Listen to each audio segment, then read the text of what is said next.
Om Namo Bhagavate Vasudevaya.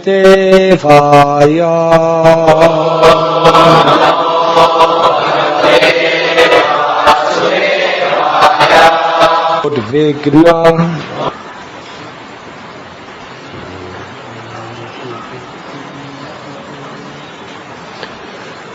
Nodvigna Chito Vyasaneshu Nispriha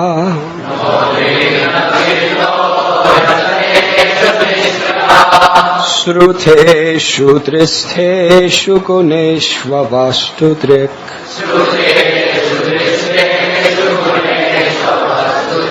Dantendriya Prana Sarira Distada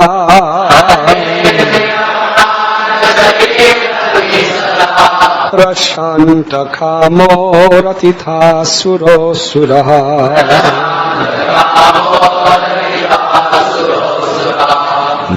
Although Prahlad Maharaj was born in a family of Asuras, he himself was not an Asura, but a great devotee of Lord Vishnu. Unlike the other Asuras, he was never envious of Vaishnavas. He was not agitated when put into danger, and he was neither directly nor indirectly interested in the fruitive activities described in the Vedas. Indeed, he considered everything material to be useless, and therefore he was completely devoid of material desires. He always controlled his senses in life air, and being of steady intelligence and determination, he subdued all lusty desires. Purport by His Divine Grace, A.C. Bhaktivedanta Swami Prabhupada. In this verse we discover that a man is not qualified or disqualified simply by birth. Prahlad Maharaj was an Asura by birth, yet he possessed all the qualities of a perfect Brahman. Brahmanya Shila Sampanaha. Anyone can become a fully qualified Brahman under the direction of a spiritual master. Prahlad Maharaj provided a vivid example of how to think of this spiritual master and accept his directions calmly.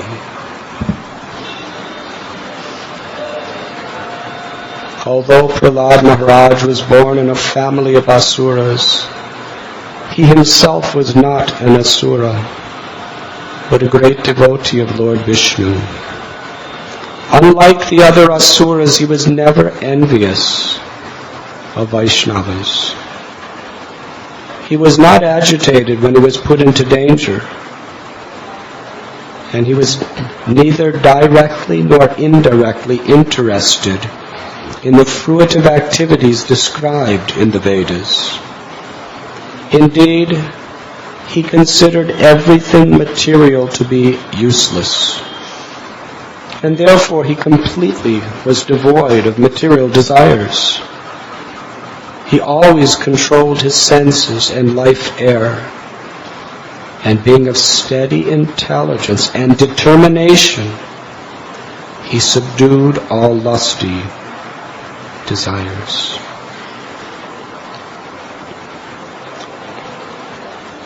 We are reading from Srimad Bhagavatam, Canto 7, Chapter 4, entitled Hiranyakashipu Terrorizes the Universe.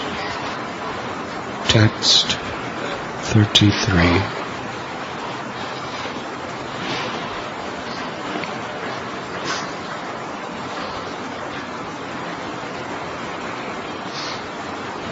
The qualities of Sri Prahlad Maharaj are being summarized herein.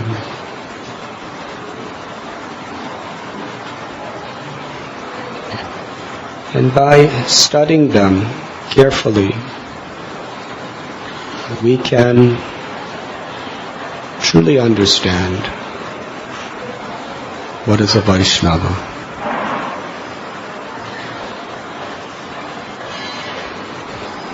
We may read volumes and volumes of philosophy, memorize many teachings, and even have the power to speak in such a way that people are mesmerized.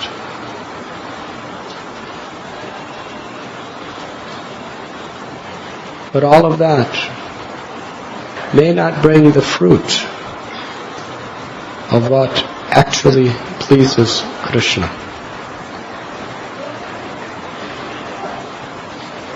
In these few verses of Srimad Bhagavatam, it is clear what is expected of us. What are the characteristics that we must sincerely strive to live by in our lives? As Sri Chaitanya Mahaprabhu has spoken, one cannot really understand Krishna or how to love Krishna even by studying scrutinizingly all of the various scriptures. But one can understand by observing the life of a pure devotee. Mahajano yena katasapanta. This is the path of perfection. To follow in the footsteps of Mahajans.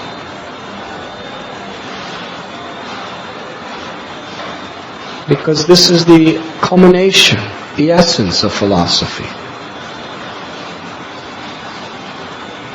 It is what all the philosophy is trying to bring us to achieve. These personal qualities. Personal qualities do not necessarily come by getting a position. You may be a temple president, you may be a Sankirtan leader, you may be a counselor. You may be a GBC, a guru, anything. But you will not necessarily adopt those qualities just by having a position.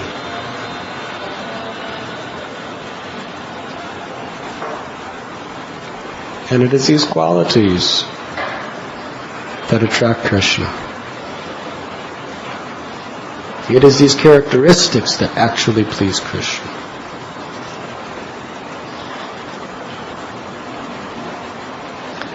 They are not easily achieved. In fact, if we study these verses describing Prahlad Maharaj, it's very difficult. But yet, we must strive, we must pray, we must perform our service, study the scriptures, do our sadhana and everything else with the aim of developing these qualities.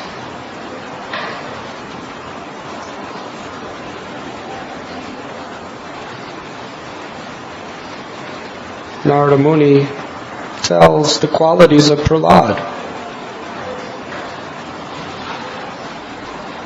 He was completely cultured as a qualified Brahmin.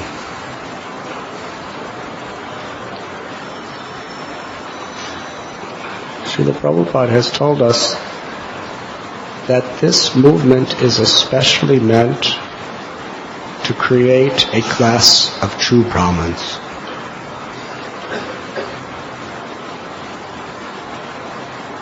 And for one who is a Vaishnava, all the essential, real qualities of a Brahmin are naturally there. even if he may not be performing the occupational duty of a Brahmin.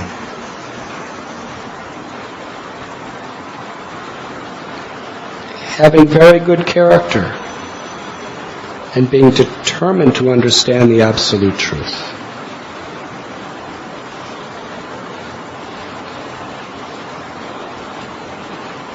Having a learning, having a yearning, having an eagerness, determination to understand the absolute truth. In school, for most people, if they want to do well in their grades, there has to be a determination to understand the subject.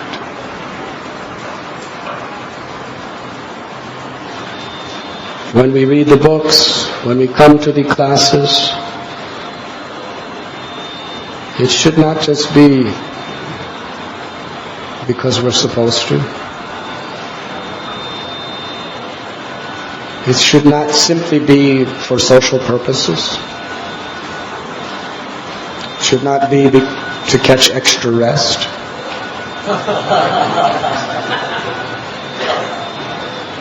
We should come to class with a determination to understand the absolute truth. If you're determined, you'll be awake. To be determined means to be willing to fight all opposition and all obstacles. That is a quality of determination.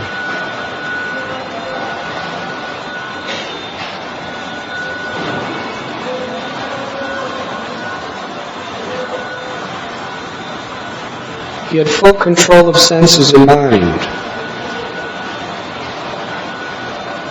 And he was kind to everyone.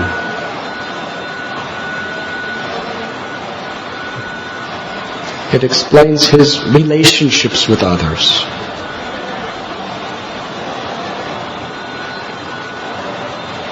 How, and all of these qualities can only take place in a person who is not envious,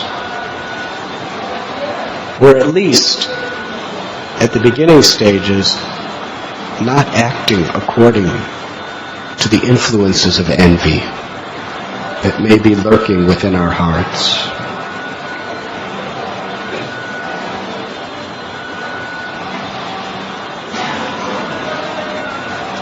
To respectable persons, Prahlad Maharaj acted like a menial servant. This is very interesting. He's the favorite son of the king. Usually someone in that position is naturally very proud. But to all respectable people, Prahlad Maharaj acted like a menial servant, which means he was willing to serve them in any way. Menial servant does not discriminate what is high service, what is low service, what is a prestigious thing to do, what is something that people may even criticize you for doing. Menial servant means he'll do whatever is required to serve that person, to please that person. To those who were poor, Prahlad was just like their father. This is very profound. A father doesn't just give something in charity. A father really cares. Yes? If your child is sick, does the father just say, here's some medicine? Just you're driving in a car, roll down the window, here's some medicine, my son. And drive on. A father really cares with his heart for the welfare of that person. And really willing to extend himself and even make sacrifices. Prahlad Maharaj saw every poor, suffering person as his own son. And what's so beautiful about it is he himself was only 5 years old.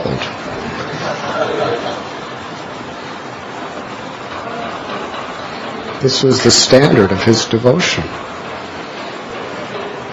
Practically everybody that was poor was probably old enough to be his father, but he was seeing them as his own children. Why? Because he had something to help them, to serve them.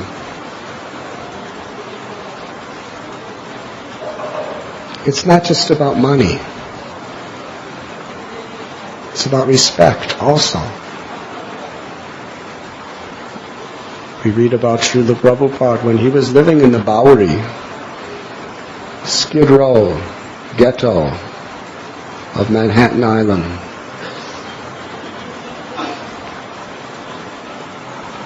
There were people who were really, really poor. Not only poor economically,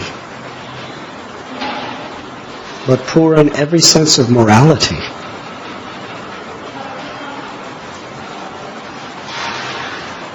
They were alcoholics, drug addicts, sleeping on the roads, had nothing. Due to their addictions, they just lost everything they had. Completely, totally rejected by the whole society. People wouldn't even want to look at them, see them. They were disgusting.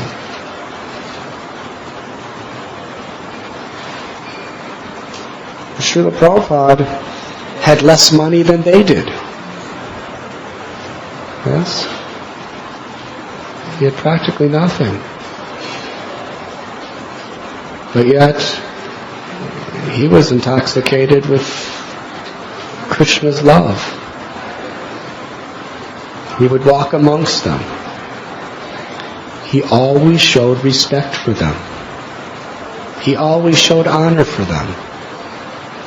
In fact, he was the only person in the whole universal creation that gave them any respect or honor. They would open the door for him to reciprocate. They would not do that for anyone else. Everyone else, they'd slam the door in their face. Prabhupada, they would open the door. Because he was giving them a sense of dignity. And in giving a person like that a sense of dignity, you're actually giving them the strength to give up their bad habits and improve themselves. Just give them money, you're not really helping them very much. Just give them some medicine, you're not really helping them very much, because the medicine and the money and some food is not going to give them the strength to overcome their suffering, miserable condition. But if you give a person a sense of dignity, you can actually give a person a sense that my life has some value. That there is something in me that is good. I don't see it. Nobody else sees it, but this person sees it, so it must be there. And that could give one the strength to overcome so many obstacles. To come out of Maya and attain Krishna. So yes, Prabhupada was like a father to those people. And little Prahlad, 5 years old, he was also like a father. He respected everyone. He gave honor to the dignity of every living being. Now, how is that possible? From a psychological perspective, we could analyze how it is very, very vital for encouraging a person who is in a very, very depressed condition. But Prahlad, Srila Prabhupada, and the great souls, they are seeing from a different perspective. Vidyavanaya sampane brahmani gavrihastini suni chaiva swapake cha pandita samadarshana. They are seeing the ultimate good in every living being. Whether they are Brahman, or a cow, elephant, dog, or dog eater. Chandala. They're seeing beyond the external dress. Vasam sijunani yatha vihaya. This body is a dress. This mind is also a dress. It's like this body is the outer clothes. The mind is like the underwear.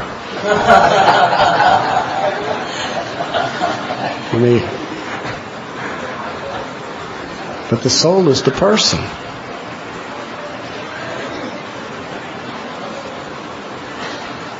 Now you may or may not like the person's clothes. And you may not like his underwear. But it's the person that is important.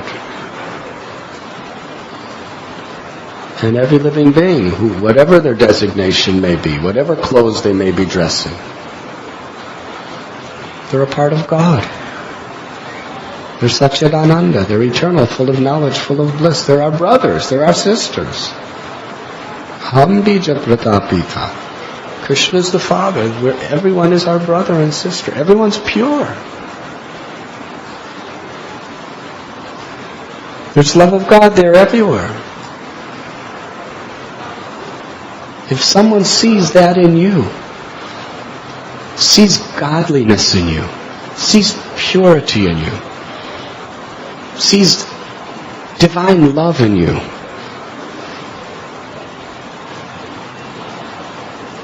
that person can really encourage you and also empower you. In psychology, psychiatry today, and in various, new type of methods of trying to deal with people's mental problems, there's a sense of giving a person a sense of self-worth. Yes? Giving a person the comfort that I'm important, that I'm valuable.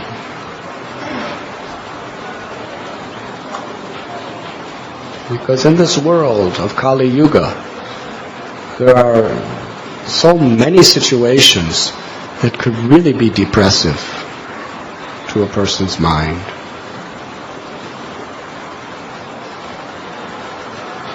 So therefore there's like almost a whole movement of just self-care, feeling of self-value.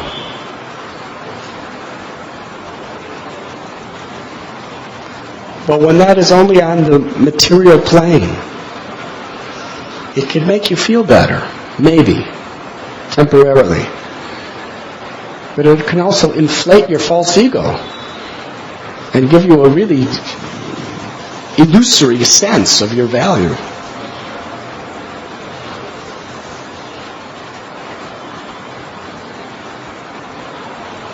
But what Prahlad, Srila Prabhupada, or other these great souls, they're not just trying to pump up our depressed ego. They're trying to give us knowledge of who we really are, what we really are, what our real value is. And if you understand your value according to their perspective, you can't think, well, I have real value, but you don't. Yes. With these modern psychological methods, it could bring that. Then now I am feeling self-care, self-value, and I'm better than you. But herein we understand who we really are. And we understand that everybody is like that. Everybody's essence is full of bliss. Everybody's essence is of inconceivable value.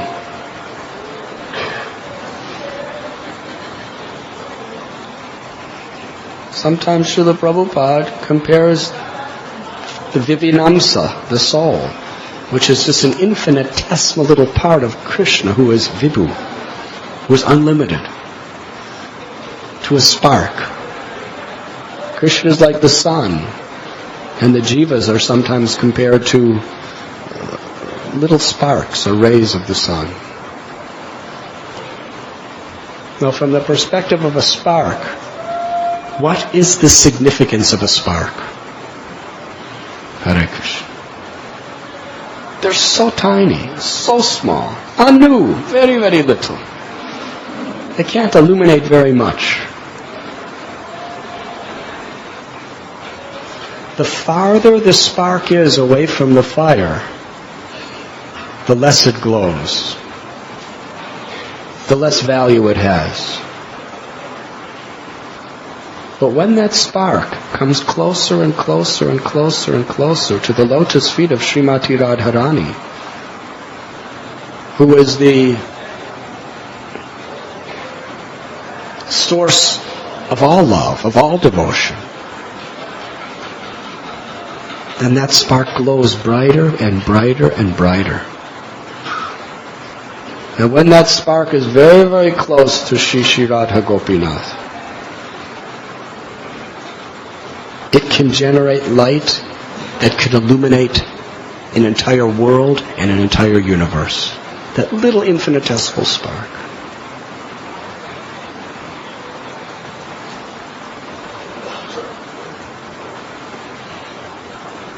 So in actually trying to give a person their real sense of self-value, we convince them that you are a spirit soul. You are part and parcel of Krishna. There is pure love in your heart. There is unlimited joy in your heart. Theoretically, that can make a person feel, oh, well, that's nice. But real inner fulfillment has to go beyond the theoretical. Because the situations that come up in life can very much bewilder us from our theoretical understandings of things.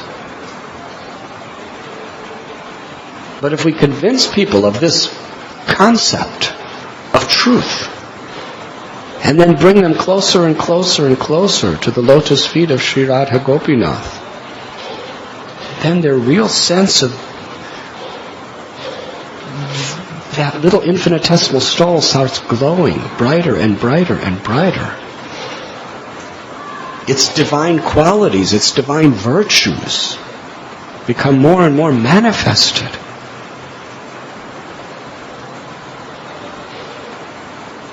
And in the spiritual world we find, although there are unlimited jivatmas, how many jivatmas are in the city of Bombay? Just the rats alone are countless. What to speak of the humans and the mosquitoes and all the microbes and other little cockroaches and everything else. How many jivatmas are here? In India, in the earth, in the universe, in the cosmic manifestation. Could human intelligence ever even create a number that could estimate how many jivatmas are in the cosmic manifestation? Yes? It's impossible. Unfathomable. Well, this is just a small little place. This is just the prison. The amount of people in prisons usually It's a very small percentage of society. How many Jivatmas are in the spiritual world? Goloka Vrindavan. And in the vicinity of Goloka Vrindavan there is Vrindavan, Svetadvip, and then there is Dwarka and Mathura. Unlimited Vaikuntha planets, and in each Vaikuntha planet there is more living entities than in the whole cosmic manifestation. In each of those Vaikuntha planets. And there are unlimited Vaikuntha planets. And Goloka Vrindavan is the biggest and the best of all of them. How many living entities? But yet because each living entities, that their heart is so close to Krishna due to love, that Krishna, He can make everyone feel that I love only you. Yes? He can make everyone feel that my full love, my full affection, my full attraction is just for you.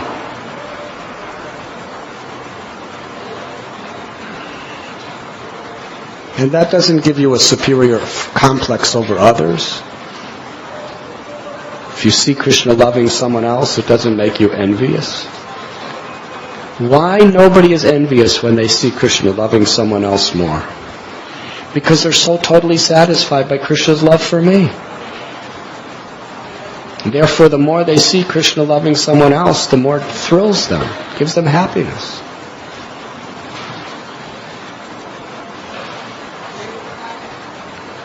So yes, the closer the soul comes to Krishna, the more the real value of the soul is brought out.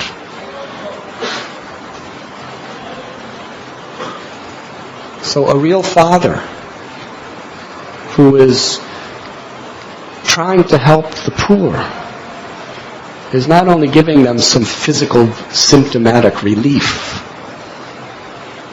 but a person who is giving them the knowledge of who they really are and then bringing them closer and closer and closer to Krishna.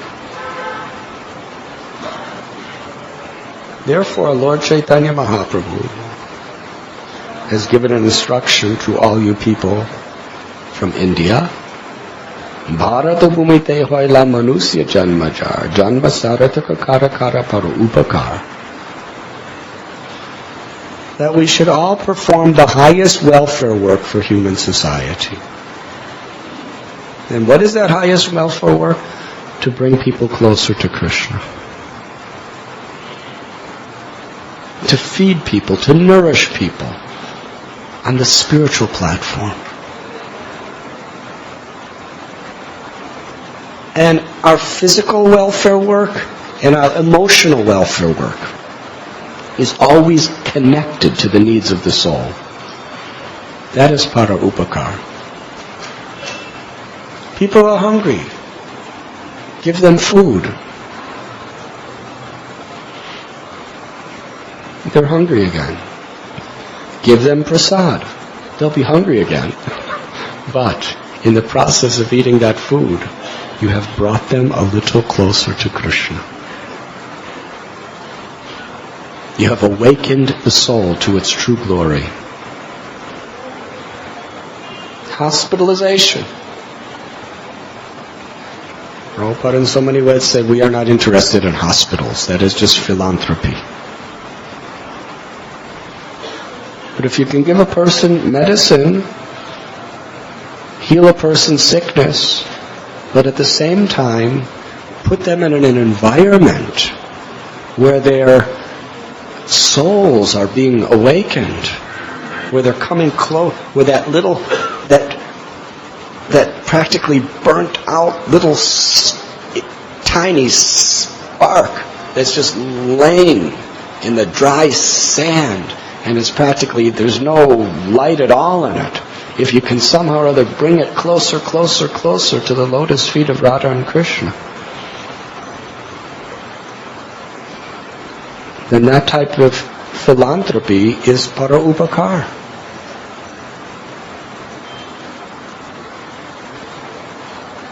And ultimately, Chetu Dharapana Marajanam Bhavamahadavagni Nirvapanam. The prime benediction for the whole humanity at large is Krishna, who is descended in his name, in all of his fullness, in all of his opulence.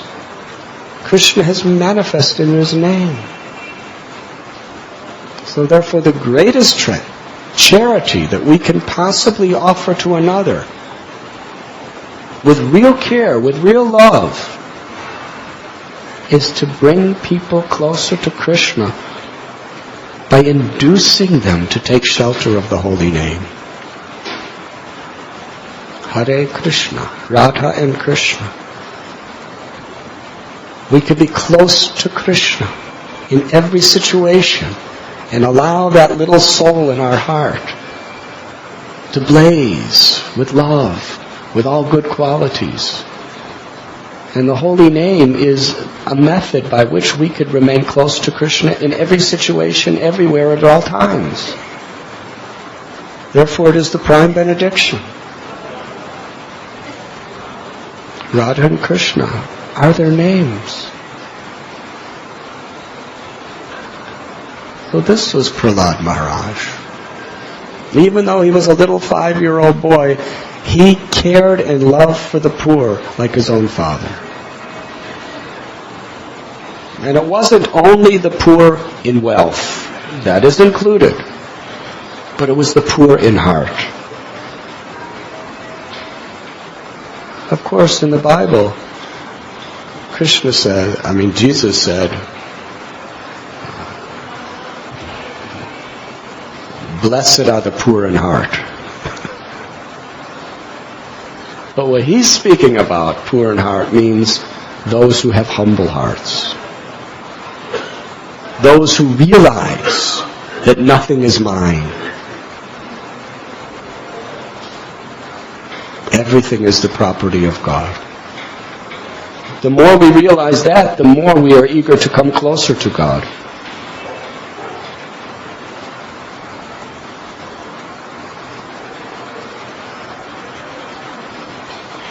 To his equals, Prahlad Maharaj, he was attached like a sympathetic brother.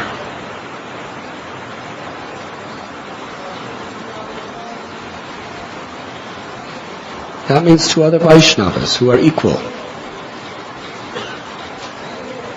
Not just a friend.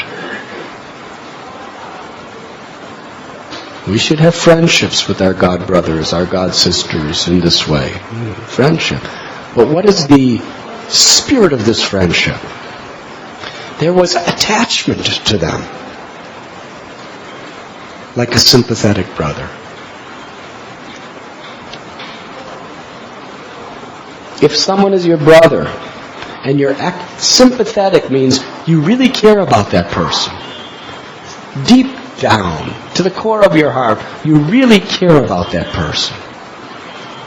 Sympathetic brother means his problems are my problems. His success is my success. His joy is my joy. His suffering is my suffering. That's sympathetic. You really care. And as a brother, no matter what,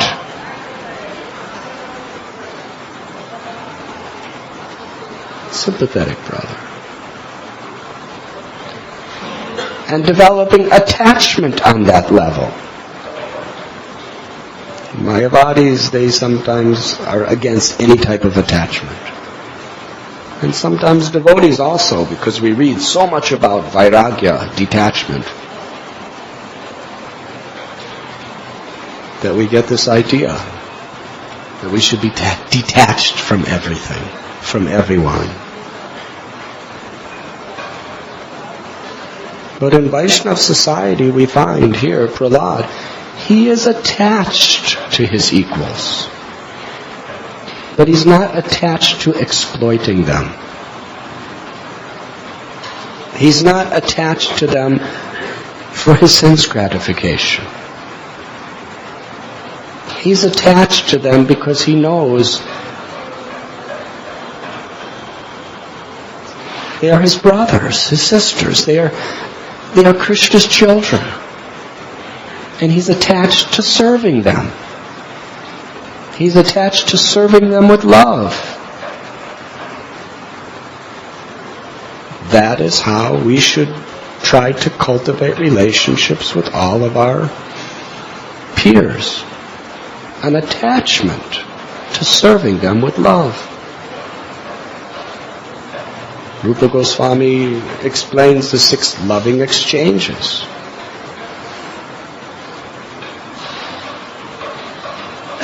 To be attached to those exchanges with each other is very good.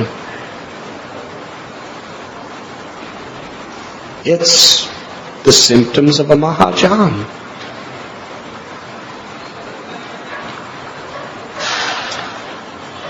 And he considered his teachers, that means Shiksha Gurus, spiritual masters. Prabhupada says he treated his older god brothers as good as the Supreme Personality of Godhead. His teachers, his guru, and his older god brothers, he treated them as good as the Supreme Personality of Godhead.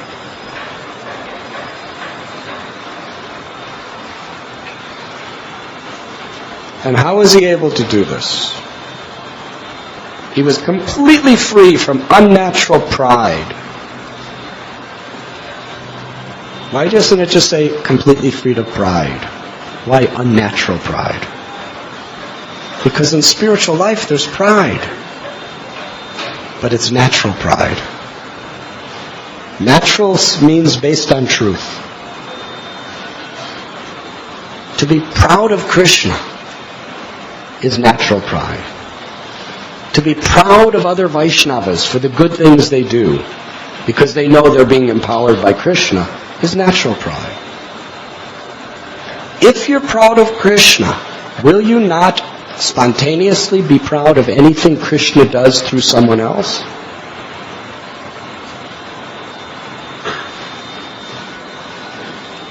When we glorify Krishna, we're showing our pride in Krishna. Yes? This is my God. This is our God. When we read about Srila Prabhupada, our hearts should swell with pride. Not pride in ourselves, but pride in Prabhupada. And we see anybody serving nicely, being empowered them, we should be swelling with pride. Just see how my God brother, my God sister, how this other Vaishnava, even somebody else's disciples or whatever, how they are empowered by Krishna, Prabhupada and our Paramparas to do such nice things. That's natural pride. Because it's focused on Krishna. But false pride, unnatural pride, is when we put ourselves at the center. When Krishna's in the center, that's natural pride. When we put ourselves in the center, that is unnatural pride.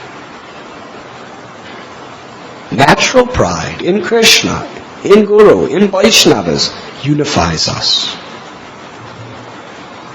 Helps us to transcend all envy and disputes. Unnatural pride creates disunity, creates envy, destroys our humility.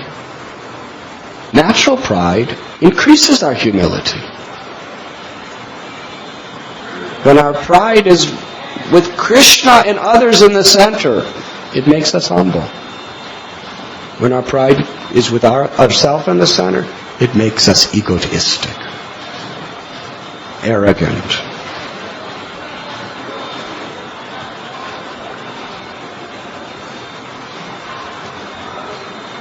Now, he was completely free from this unnatural pride that might have arisen from all the good qualities he had. He had good education, riches, beauty, aristocracy, and so on. This is a very, very divine quality. When you have everything and you're not proud.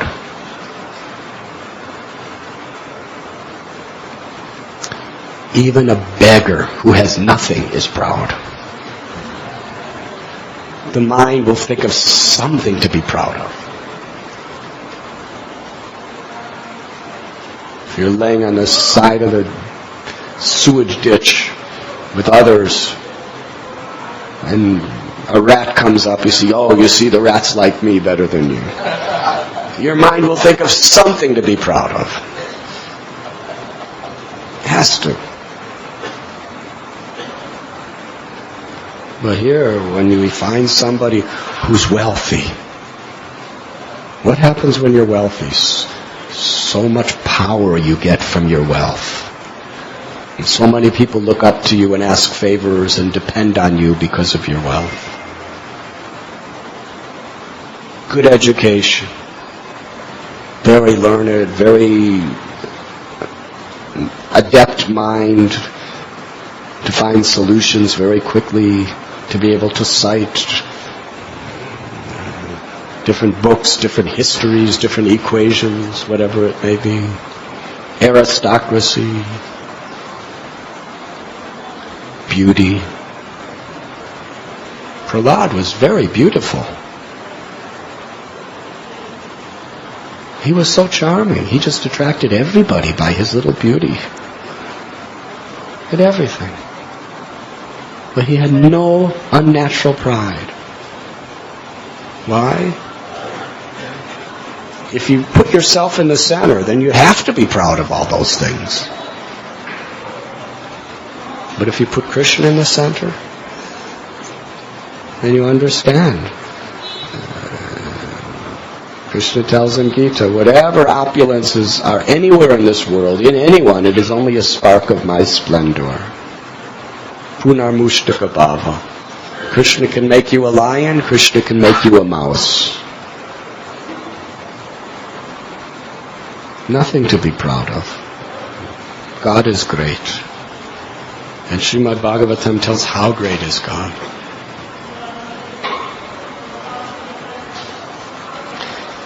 And although Prahlad was born in a family of asuras, he was not an asura.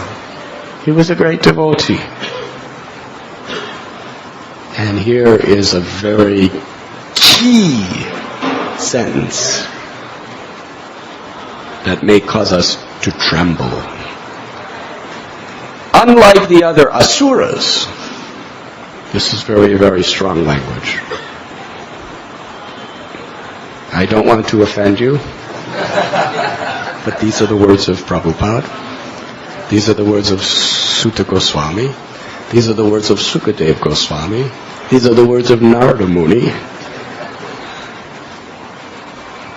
So I feel bold enough to speak it. Unlike the other asuras, he was never envious of a Vaishnava. What does that mean? Very powerful statement. Do you understand what that means? What are you if you are envious of a Vaishnava? Say it loud. The A at the beginning should be. I'm hearing Sura. So please emphasize the first syllable.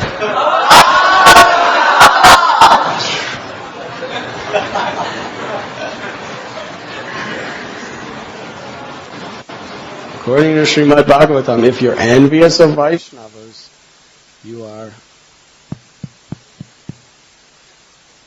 Hare Krishna. Somebody doesn't like this.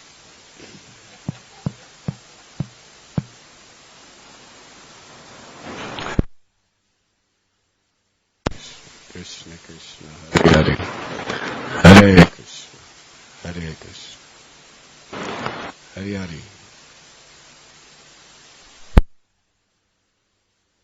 Hare Krishna, Krishna Krishna, Hare Hare, Hare Rama, Rama Rama. Now certainly, everyone assembled here is a Vaishnava. How many of you have some envy toward another Vaishnava in your heart?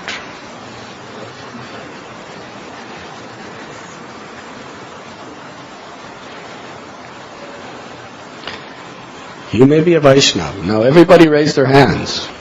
Does that mean everyone's an Asura? So that means if I'm envious of them, I'm not an Asura because they're not Vaishnavas, because they raise their hand.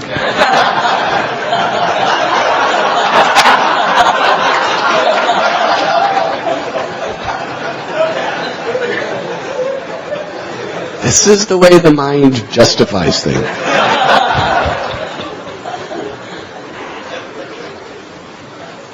It is an Asura quality.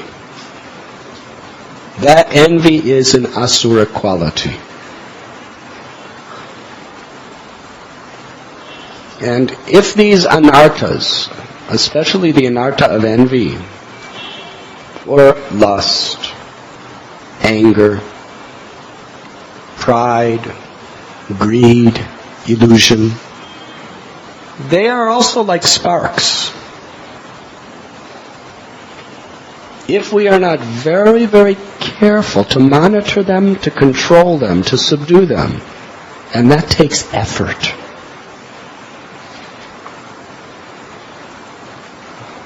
then what we'll do is we'll start feeding them, and it will grow. Jayato Vishrayan Pong Sangaste Shubhajayate Sangat Sanjayate Kama Krodo Bhajayate.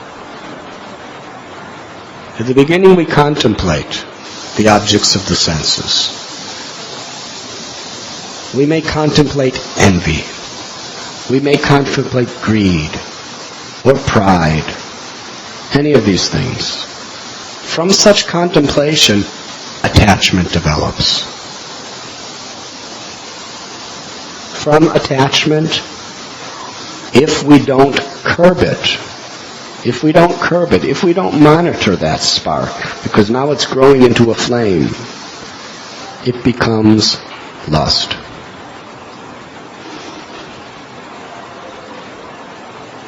Lust means a craving.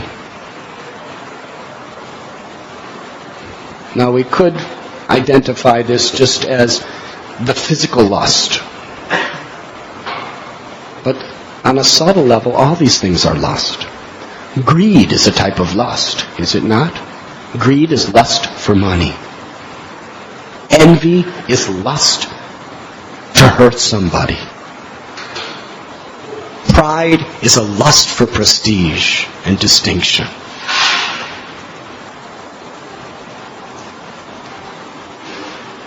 First there's contemplation. Anger is a lust for vengeance.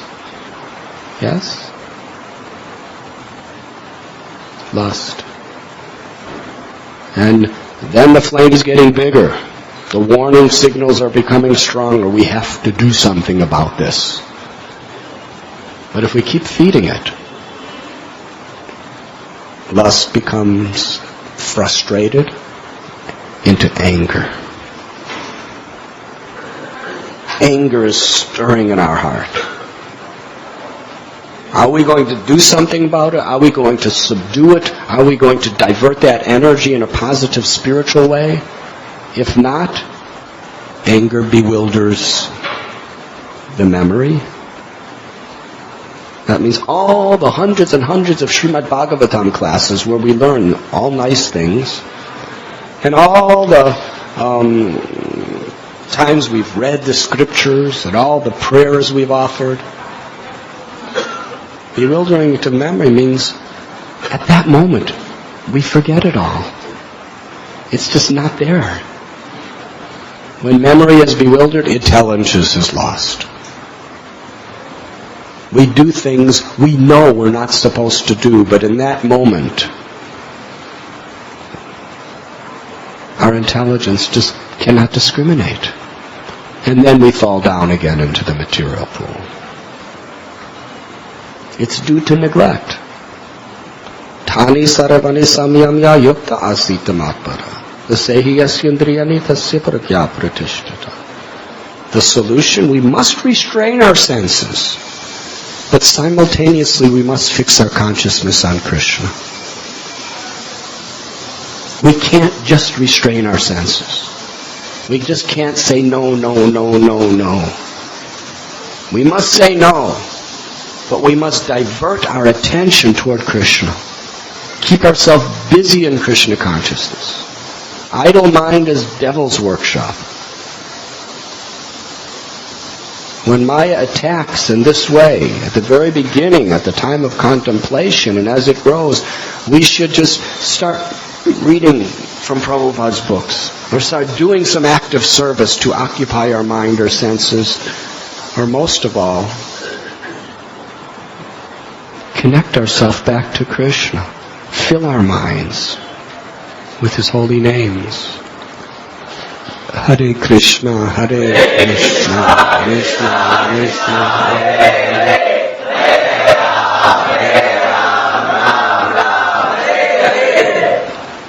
That takes great determination.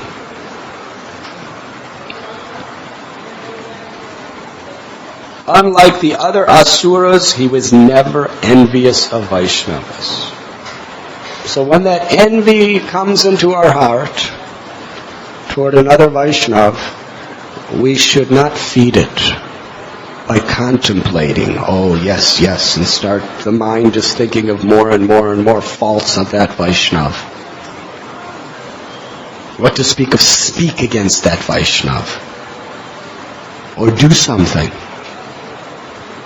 Rather, we should check it. We should understand this envy in my heart is an asura. It is a demon. Am I going to allow this asura to conquer me, to take me away from Krishna? Or am I going to fight this asura of envy? And how do we do that? By really trying to appreciate that Vaishnava, by philosophically understand that Krishna is empowering. If I'm envious of him, I'm envious of Krishna. Who am I to dictate to Krishna who to empower and who not to? We should feel Krishna is pleased. Krishna is conquered by one who feels joy in the success of others. Krishna is repelled, disgusted by one who is envious of the success of others. So whatever's in our heart, let us act according to what we should be doing. Let us speak what we should speak. That will show our sincerity to not be an asura. Sorry about that, but...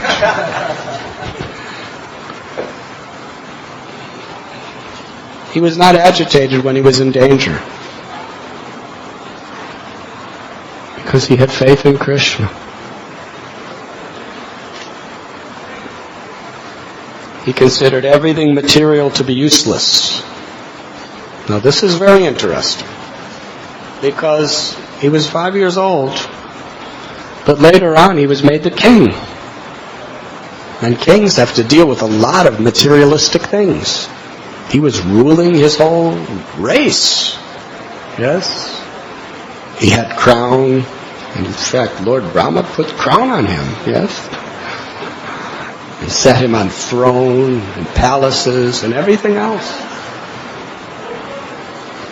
How can you be running a kingdom when you think everything material is useless?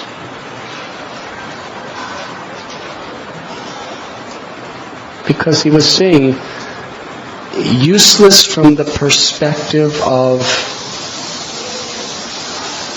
what's of real value. There's only one thing of real value forever, and that is bhakti, devotional service. That is the only thing of value. Neha vikramanasusthi pratyavayo nividyate. Because any devotional service you render is forever. It's never lost. Anything else you earn will be lost. And the more you earn, the more you'll suffer when it's lost. Yes?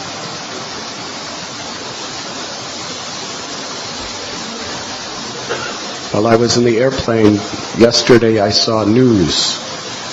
Very interesting. Throughout the ages, India has been famous, or we can say infamous, for poverty. It's considered just dirty, poverty-stricken place.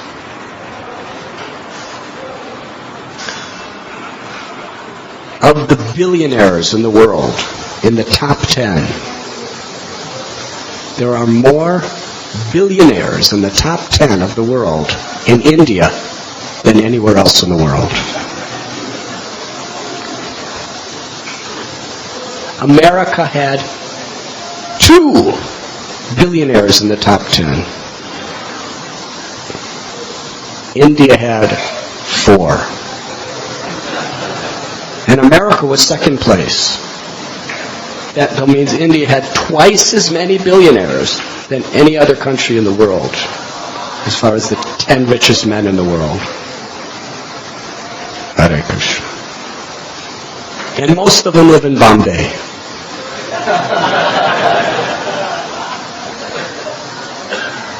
And there was another survey of the 25 dirtiest cities in the world.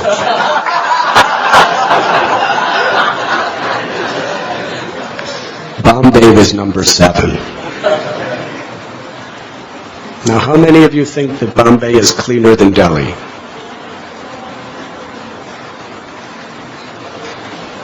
Delhi was number 24. Now, this is a serious question I'm going to ask you. How many think Calcutta is dirtier than Bombay? Huh? Raise your hands. Well, your pride is finished. Calcutta was thoroughly examined. It's not even on the list. Not even on the list. Bombay's number 7. That means we're far filthier than Calcutta. What that has to do with class, I'll try to figure out a connection.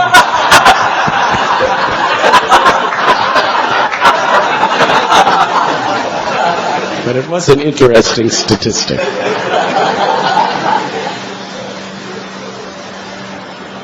So all these billionaires,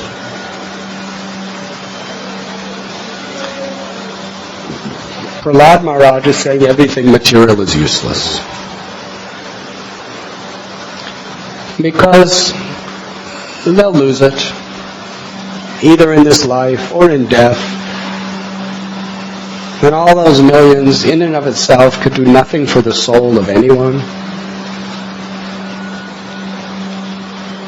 But if you understand what is really useful is our relationship with God, in our devotion to God, that is the only useful thing. It's the only thing with permanence. It's the only thing that's real.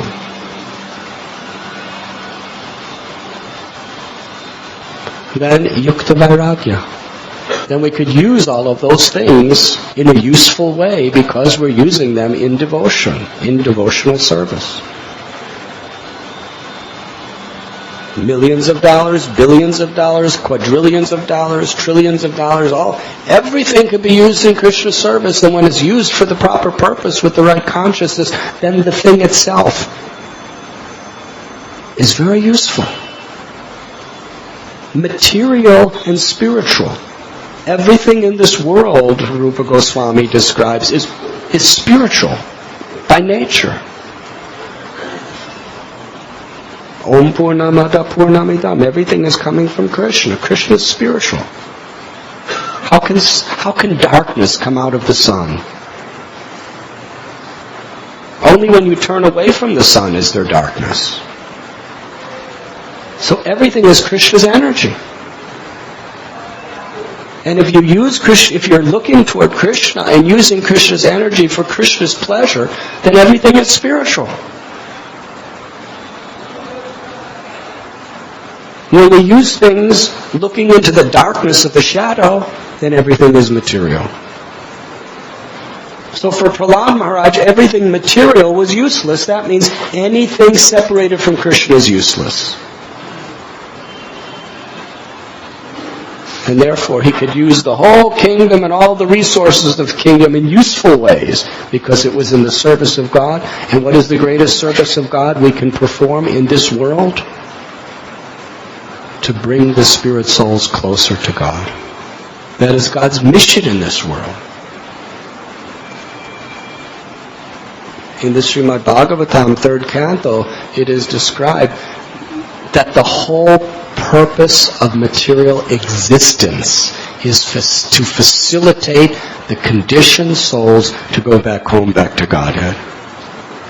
That's the reason of creation, to facilitate conditioned souls to go back to Godhead.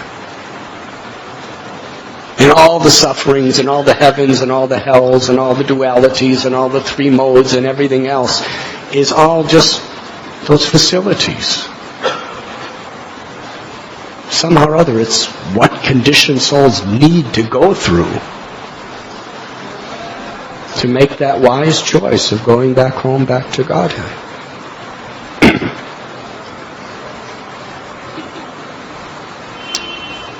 He was always controlled his senses and life air, and being of steady intelligence and determination, he subdued all lusty desires.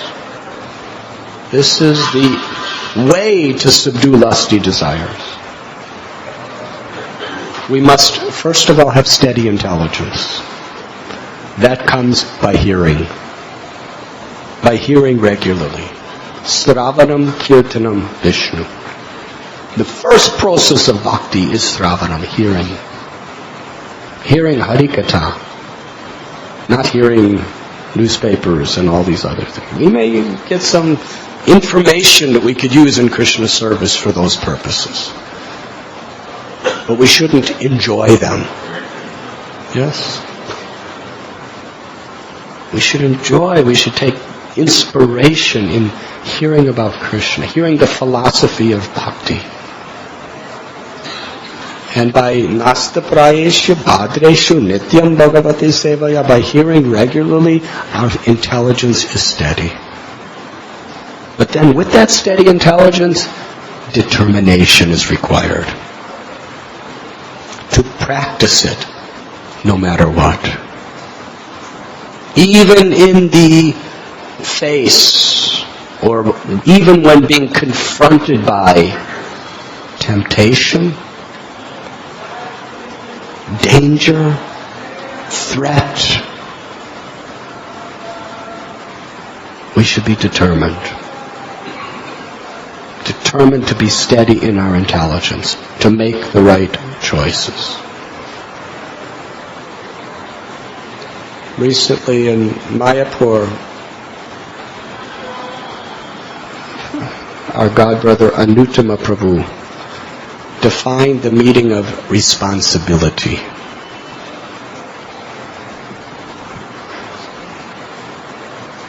Srila Prabhupada said, we make advancement in Krishna consciousness according to how we accept responsibility.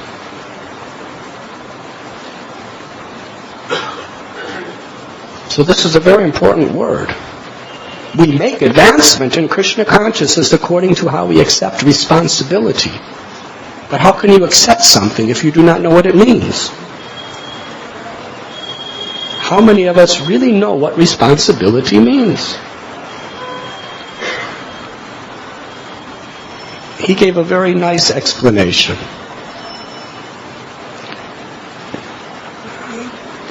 Responsibility is two words. Ability, yes, and response. Does that answer your question? So whatever comes in our life, whether it's temptations, from within or without, whether it's confrontations from within and without,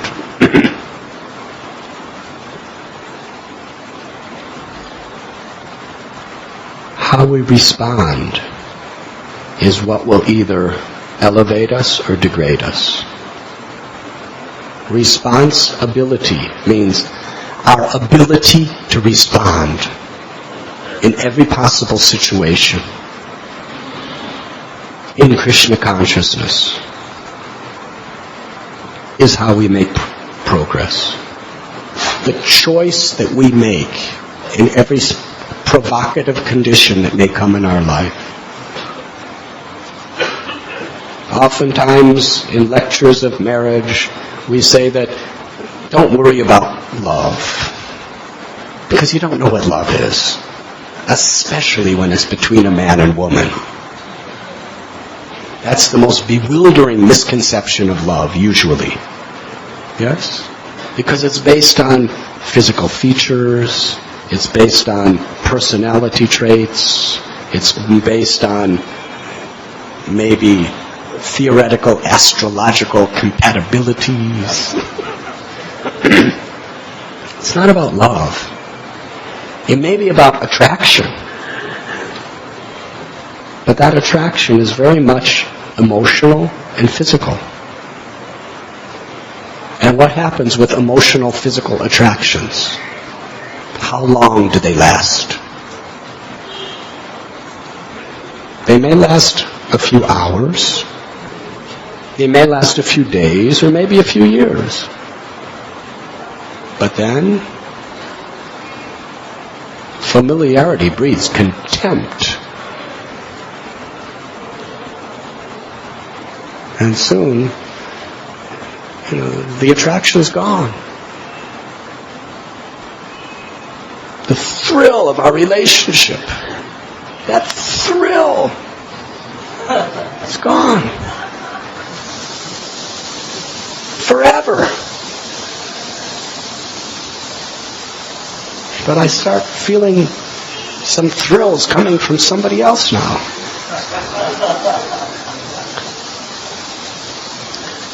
Marriage is about responsibility.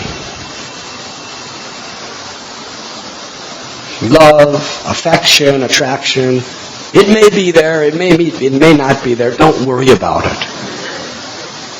What's going to keep people together and keep people happy together is responsibility. That means our ability to respond to each other, to situations, to everything, in a way that is pleasing to Krishna.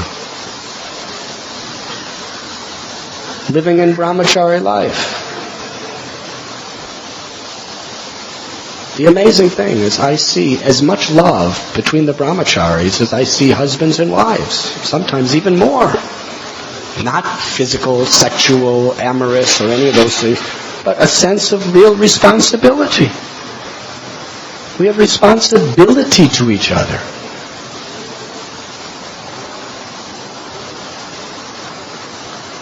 So steady intelligence, determination. Determination in this sense really means determined to be responsible. To be able to respond properly in every situation. Now Srila Prabhupada in his purport, I guess this is the beginning of class,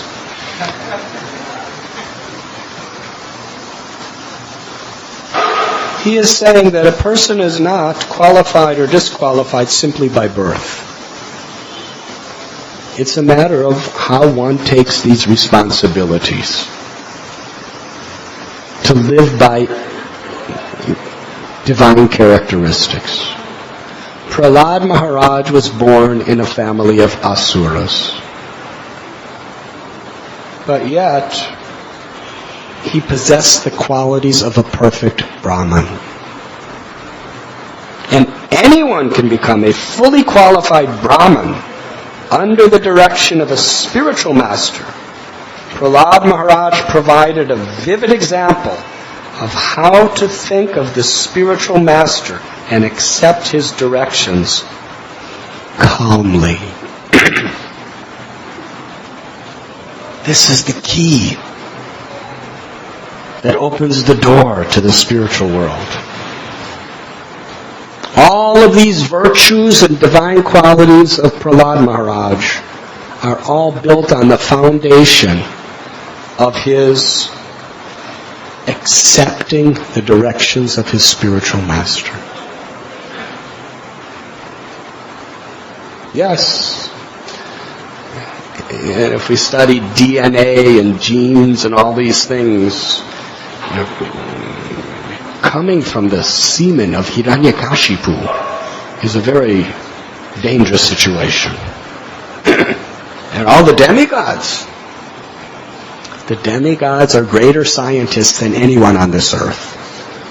They know all this DNA stuff and how the genes work and how you adopt different qualities from your father and from your mother and everything like that. They very expert. Like father, like son. Chip off the old block.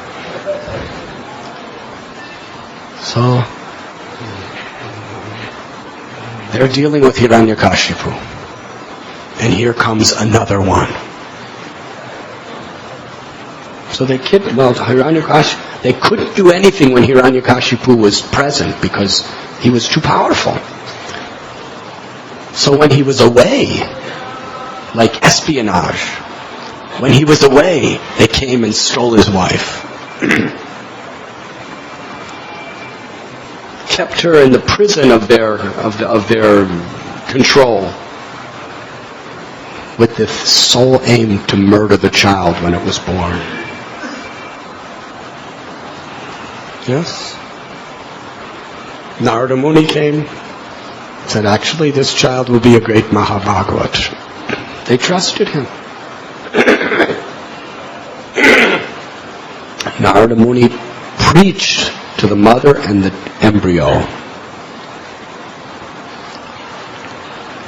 Prahlad, in the womb, surrendered his life to the teachings of Narada Muni. And he gave all credit to that only. He was preaching to his father. Tatsaru manye suravarya dehinam sadasamadvignadiyam vasadgrahat hitvakma patam grihamanda kupam vanam gato yad dharimashrayeta. Hiranyakashipu asked his little 5-year-old Prahlad, what is the best knowledge you have learned in school? Prahlad Maharaj says, one who considers this body to be the self, and who considers the things related to the body to be mine is in illusion. He's in ignorance. My father, you should just give up all your ignorance and you're in a dark, deep well. He's the king of the universe, sitting on a throne. And Prahlad saying, you're in a dark, deep well. Who are you to tell me? Therefore, you should give it all up and go to Vrindavan and surrender to Krishna. Where did he learn this? When he was preaching to his little friends, they said, where did you learn this, Prahlad? You're in the same school as us. Certainly not at home. He said, everything I learned is from my Guru Maharaj. And when Narasimhadev finally came and appeared only for the pleasure of Prahlad, liberated his father, Narasimhadev asked Prahlad, ask any benediction. Prahlad Maharaj with folded palms. He said, I am nothing but an asura, born in an asura family. I'm the lowest.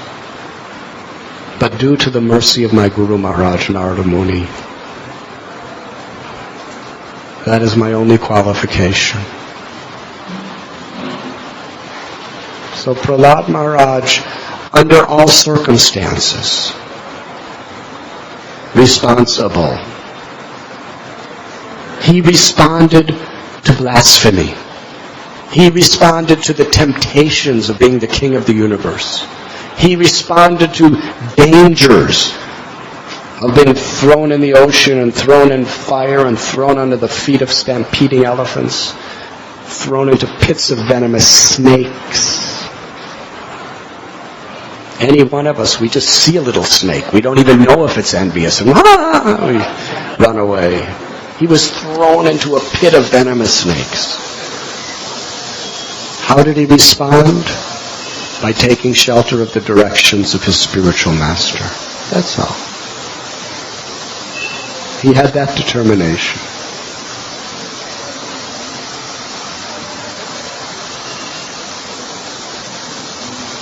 Prahlad Maharaj provided a vivid example of how to think of the spiritual master and accept his directions calmly. Srila Prabhupada had such great faith in this principle. Otherwise, how could he go to the Western world? There were no Brahmins in the Western world.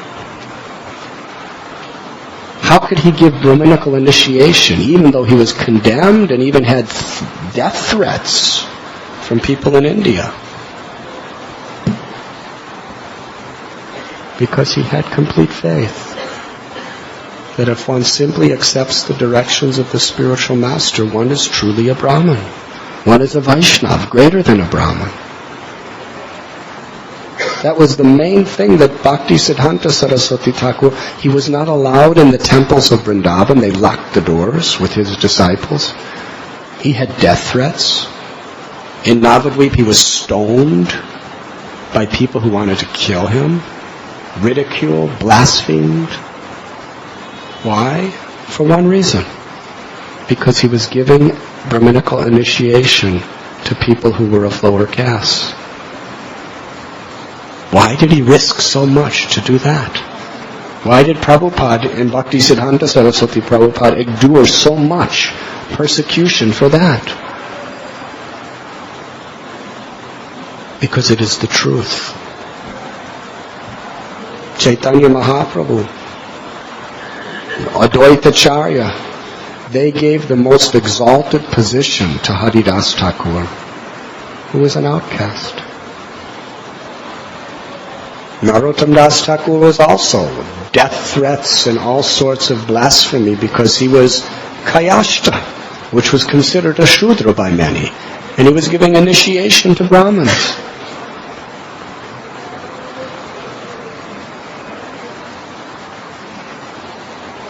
The heart of a Vaishnava is something very deep. Today is the disappearance day of Jagannath Das Babaji Maharaj. He appeared in this world sometime in the mid or late 1700s.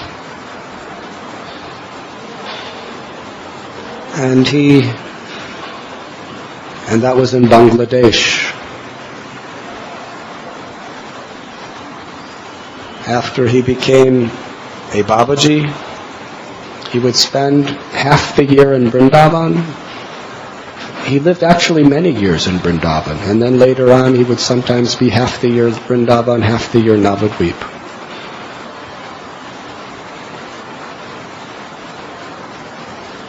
He lived at Surya Kund.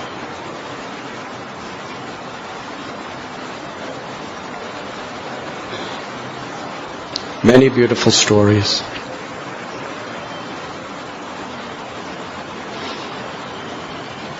But we don't have so much time. I would just like to share a couple stories that are very much illustrating the principles of these verses we're reading today. He lived to over 147 years old. He would be half the year Vrindavan, half the year Navadvip. Bhakti Vinod Thakur, he on a trip to Vrindavan first met Jagannath Das Babaji Maharaj, and in his heart of heart accepted him as his prominent guru in life. Even declared him to be the commander-in-chief of of all the Vaishnava community.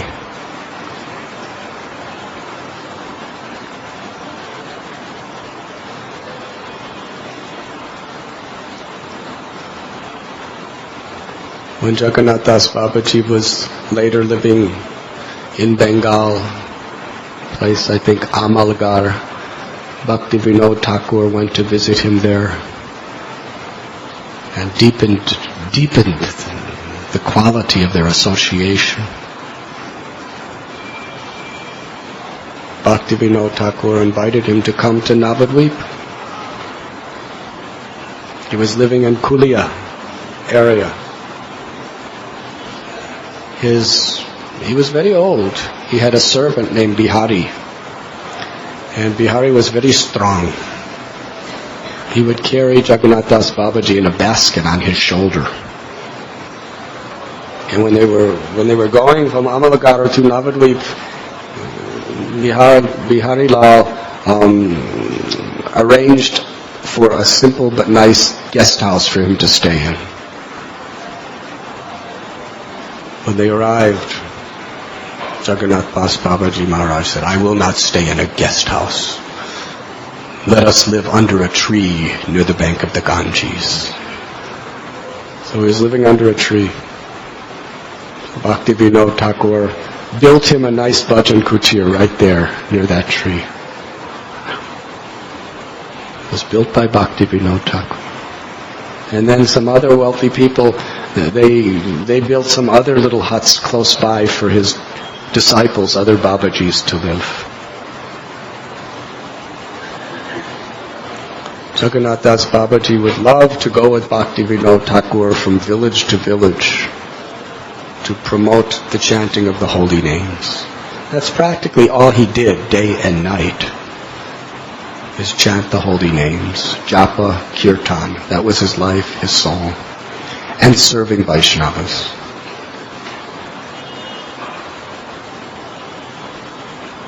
One time in his hut,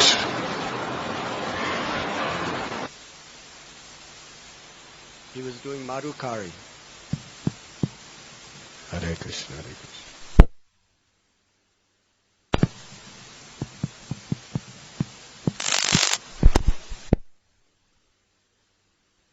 Krishna. Hare Hare.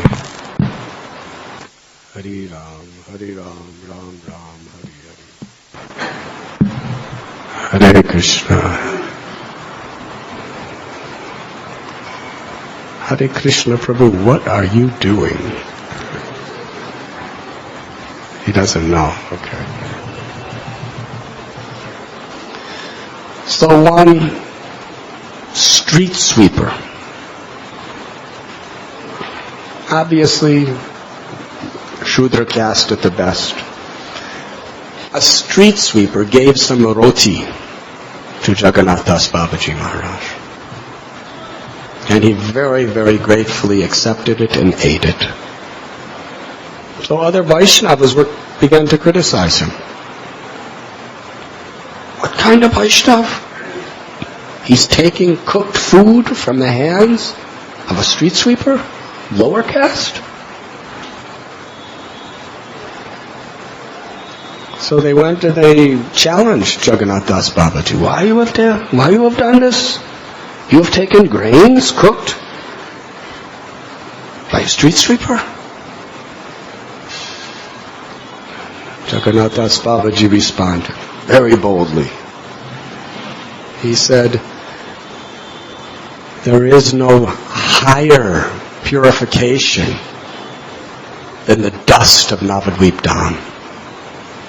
Every grain of dust of Navadvip is more valuable than all the wealth in Brahma's creation. We read in all the scriptures, we read in the writings of the great saints of how purifying it is to roll in the dust of Navadvip, to put the dust of Navadvip on your head, to eat the dust of Navadvip. Well, these street sweepers, they are so fortunate. Day and night, they're covered with the dust of Navadvip. Who will be more fortunate and pure than them? Therefore, they are true Vaishnavas. They are real Vaishnavas because the dust of Navadvip is covering their bodies 24 hours a day, and they are performing such menial service to Sri Navadvip Dham. Therefore, I have taken their rotis for my purification.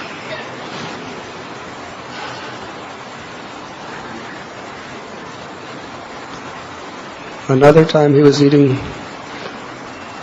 Bihari Lal would put a big plate in front of him and bring him some prasad. He would be eating the prasad. And not far away, there was a dog that had babies. Some people say there were 5 little baby dogs, puppies. And these puppies would see plate of prasad as he'd eating, and they'd run up and start eating off the plate with him as he was eating. So after seeing this, the next day, Bihari Lal chased the dogs away. Jagannath Das Babaji was about to start his prasad. He asked his servant, "Where are the dogs?" He said, "I am fasting until I have the association of these dogs." So he would not touch anything. Wouldn't eat. And then Bihari Lal brought the dogs back. They were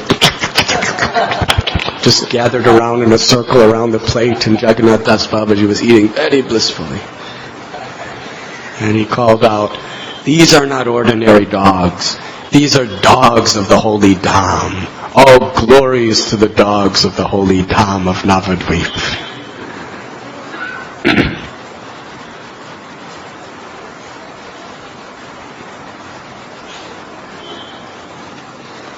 On another occasion, Bihari Lal was carrying him in a basket on his shoulder, and a wealthy man came and gave a donation of many rupees. He handed them to Bihari Lal. Bihari Lal handed them up to Jagannath Das Babaji in the basket. Jagannath Das Babaji Maharaj said, "Go back to that wealthy man." They went back. Jagannath Das Babaji said, "Take this money back." He said, "You gave me only a few rupees, and I feel the weight of it is so heavy. How will my servant survive? And how can I stay on the basket holding this money? It has so much weight. I can imagine you have so many rupees. How much of a weight is on your life?" Hare Krishna. At other times, he would accept donations. One time, someone offered 200 rupees. Now, this is about 150 years ago. How much do you think 200 rupees is worth today?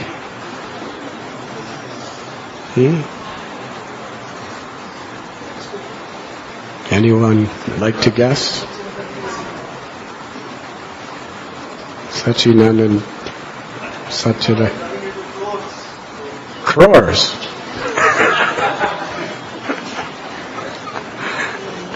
Anyways, Jagannath Das Babaji took the 200 rupees. He gave it to Bihari Lal and said, "Buy 200 rupees worth of rasgullas." Now, according to Satchidananda Prabhu, I don't know. He says that's crores of rupees of rasgullas. Maybe I cannot question because I'm not a rupee person. But he took all that large amount of money and bought rasgullas, and Jagannath Das Babaji said, "Feed them to the cows of Navadvip, but don't give a single one to those bogus Babajis."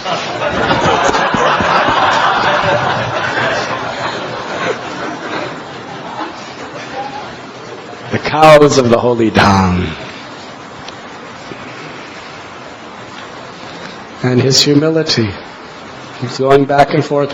When he was about 146 years old, he was living in Suryakund in Vrindavan, Brajbhumi, and he was going to go back to Navadvip.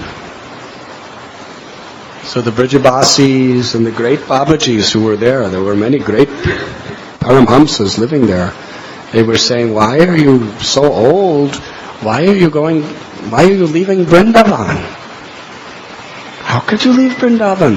You're so old and you're very old now. Why not stay here? You're in the holiest of all holy places. You're in Suryakund, just close to Radhakund in Sri Brajbhumi. Jagannath Das Babaji, from the heart of his heart, he said, because I am a very fallen soul. Vrindavan is the place for the highest Paramhamsas. It is the most intimate part of Krishna's Leela. And any offenses that are committed in Vrindavan are very serious. But I am very fallen. Let me live and give up my life in Navadvip, because that is the place of my beloved Lords, Gauranga and Nityananda. They forgive all offenses. They give love of Krishna. They give true realization of Vrindavan even to the most fallen souls like me. So let me return to Navadvip. That was his humility. He was guru of so many great souls. He was a disciple of Madhusudan Das Babaji, who was just 2 or 3 lines after Baladev Vidyabhushan. So many great souls he initiated. Great souls like Bhakti Vinod Thakur, who was writing prolific literatures, who was spreading the glories of the holy name like no one else in centuries. They were his disciples. And yet he was considering himself the most fallen soul, not worthy to live in Vrindavan, but felt his only hope was to be in the dust of Navadvip, calling out for the mercy of Nityananda Prabhu and Lord Chaitanya.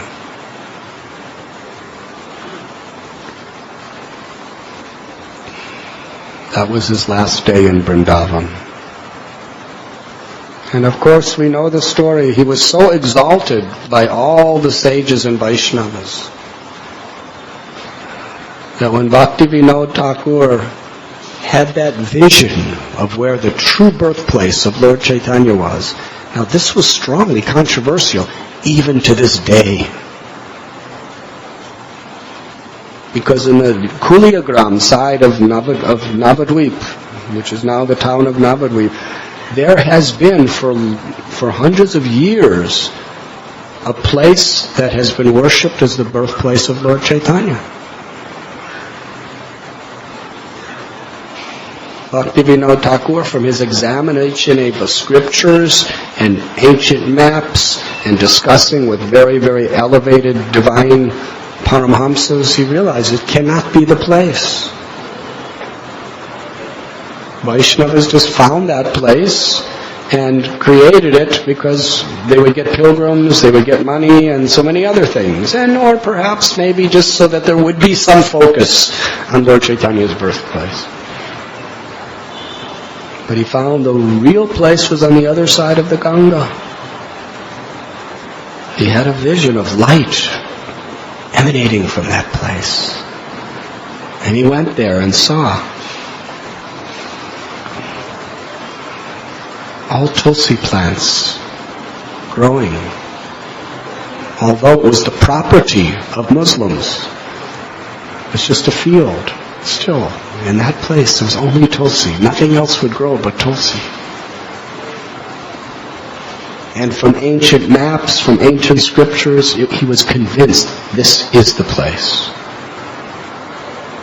But his final confirmation had to come from the realization of Jagannath Das Babaji Maharaj. He was very old, Biharilal brought him the basket. Bhaktivinoda Thakur set him down.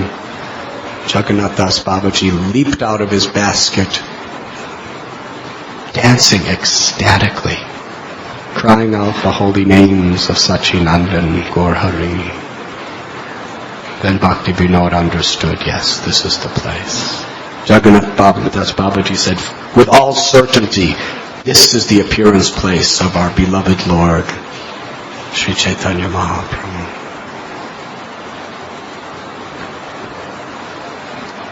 Today is also the disappearance day of His Holiness Srila Tamal Krishna Goswami Maharaj.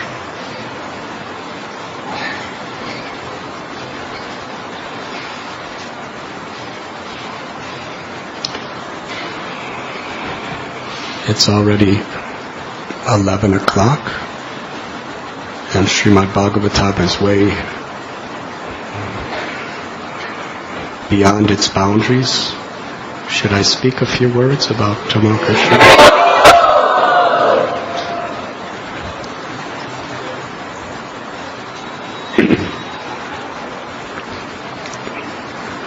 What can I say about this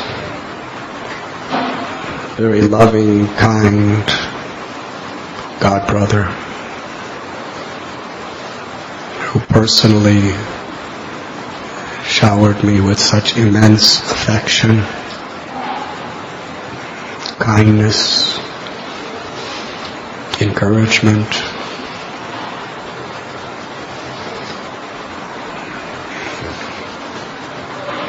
I believe in 1968 he first came to Srila Prabhupada along with his best friend, who was later to be called Vishnu Jana Swami Maharaj.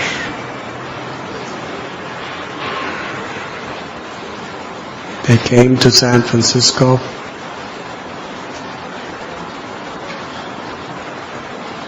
and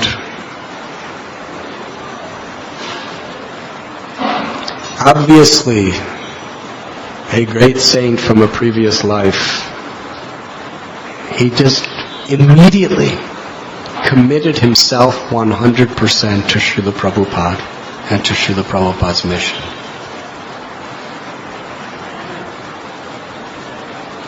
Now in these days there was not much of an institution at ISKCON. There was a little storefront on the 22nd Avenue in New York, and there was a little storefront in San Francisco. In San Francisco in those days, I don't know if anybody wore dhotis or shaved their heads. It was very simple. But he joined there. And just by meeting Srila Prabhupada, hearing the philosophy, chanting the holy names, tasting prasad, committed his life. And practically from the first day, although he was very, very surrendered to serve as the servant of the servant of the servant, Prabhupada saw in him a leader. He was willing to commit himself. He was willing to take any type of risk to serve his Gurudev.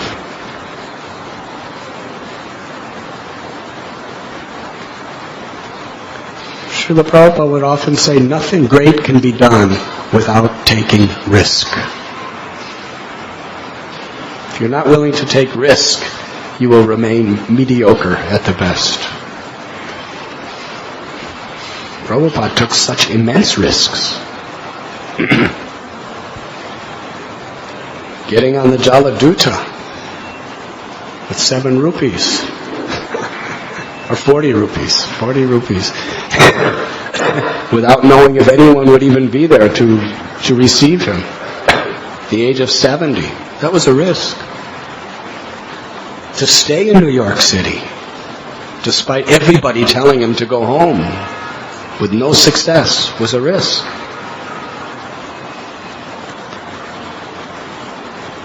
When they gave him that little storefront Mukunda Maharaj, Janaki, Prabhu, Mataji, and they told him, we can help you with the first month's rent, but we don't think we'll be able to help you beyond that.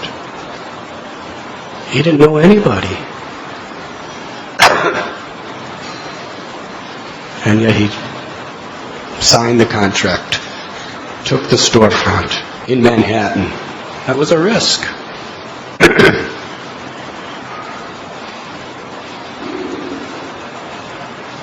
Went to San Francisco, to London,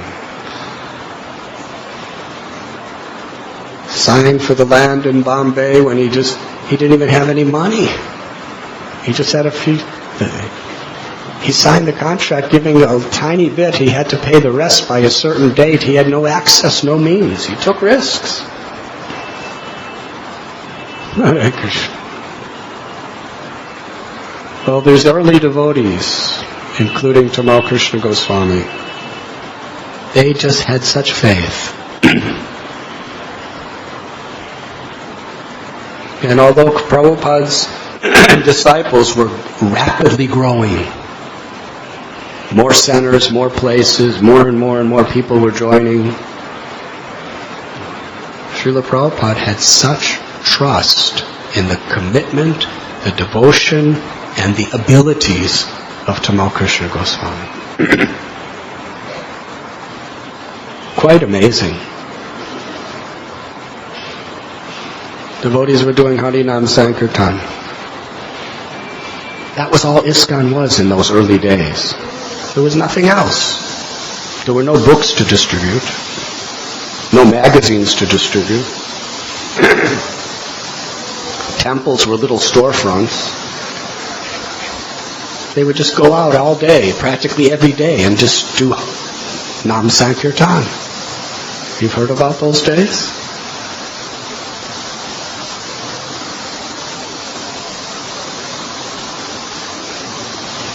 Srila Prabhupada ordered Tamal Krishna Goswami to organize first-class Sankirtan parties. First time. Most important service of all of ISKCON. He put him in charge.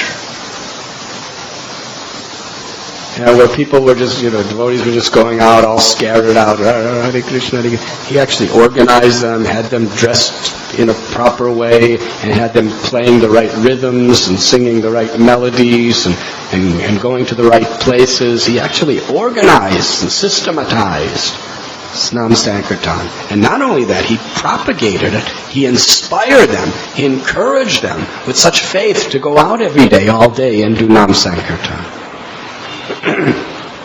And it was so incredibly successful. And Srila Prabhupada told Tamal Krishna Goswami to go to all the other centers in ISKCON and organize Nam Sankirtan the same way. And he went to Los Angeles, later went to London, New York. Here's New York, all these like the senior people, and he's coming to teach them how to do Nam Sankirtan and Prabhupada's instruction. Amazing.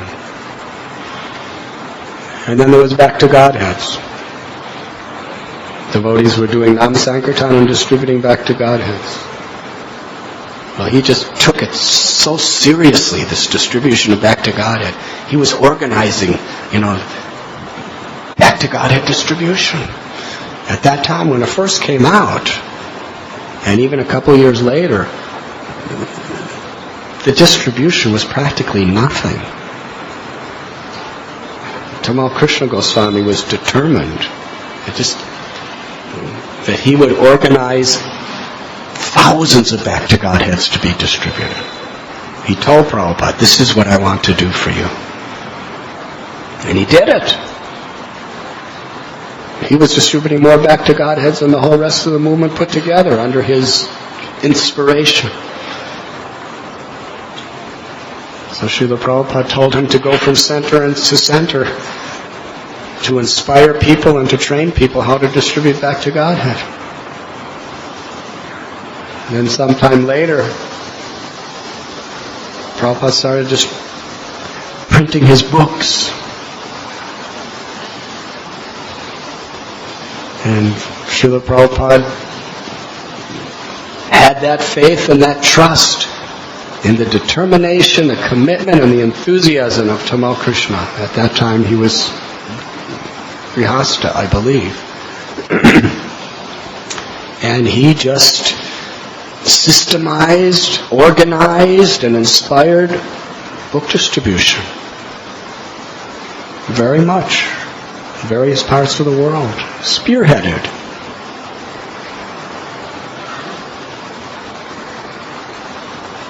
Prabhupada called him to London.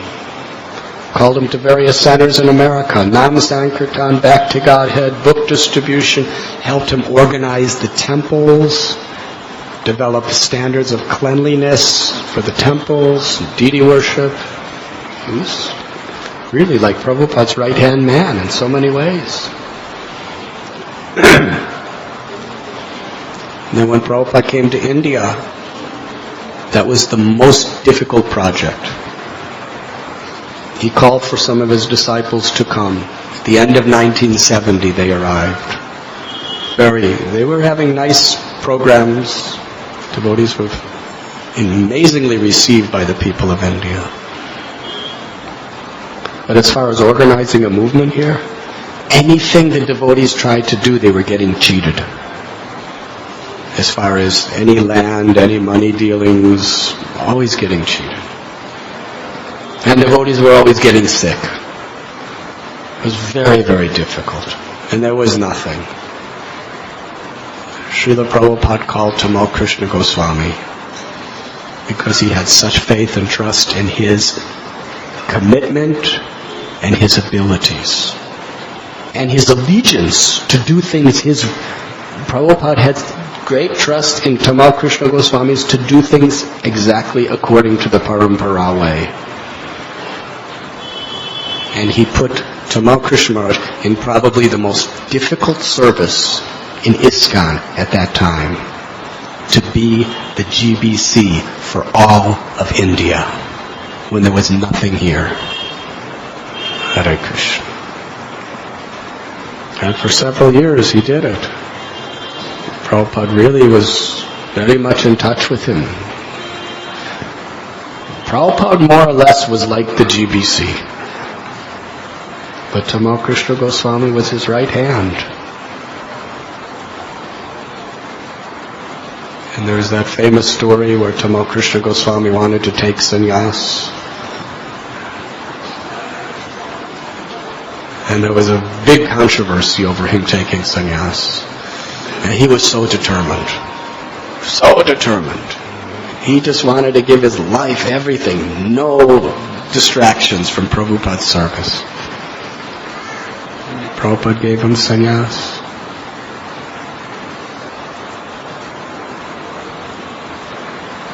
And he saw how Prabhupada loved book distribution. Loved book distribution. So he wanted to go to the West to expand book distribution. Prabhupada blessed him. He went to America, joined up again with his old friend Vishnu Janaswami Maharaj, who was then traveling around mostly doing dramas and mantra rock shows and in Nam Sankirtan. And Tamal Krishna Goswami, from one little bus, he organized an army of book distributors. They were making, just through their preaching and book distribution, they were bringing dozens and dozens and dozens of new people right out of the secular world and training them all to be book distributors. Soon there was probably about 100 book distributors, 4 major buses, about 25 vans, just crisscrossing the whole of America, and broke all records for book distribution.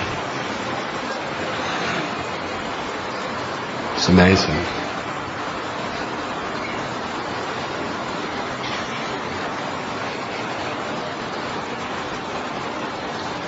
Srila Prabhupada called him for so many projects. Yesterday I was in Calcutta Prabhupada was struggling to get some land in Mayapur. Very difficult. There were forces both from within and without that were determined to block Prabhupada from getting any land in Mayapur. And he sent many people, but nobody could succeed. Then from Calcutta, he sent Tamal Krishna Goswami with the money. No checks or credit cards. Cash. Rupees. Now, in those days, not an easy thing. Mayapur was not what it is today. It was a land of dacoits and a land of all kinds of other things. There were some Gaudiya Mats there, which were very beautiful and wonderful, but still, it was a very dangerous. And to travel there and back by bus. So Prabhupada took a piece of cloth, like a kopan, and wrapped it around Tamal Krishna Goswami's waist, and then rolled up all the money and put it in that, different parts of it. So it was like all around his waist, all this rupees, to buy land. Prabhupada personally showed him how to tie it and keep it secure so nobody could see it. So he went and he spent days and days, and finally,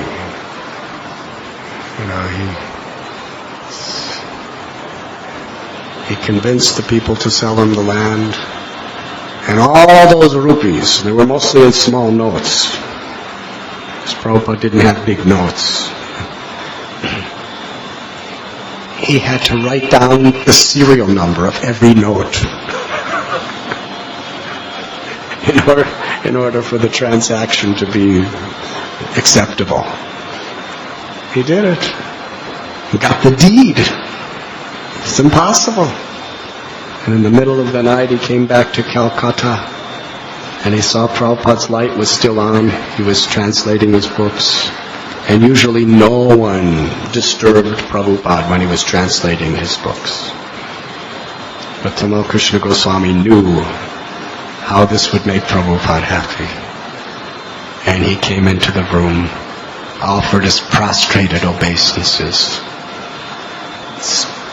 On his knees, he said, Srila Prabhupada, the land in Mayapur is yours. And then handed Srila Prabhupada the deed of ownership.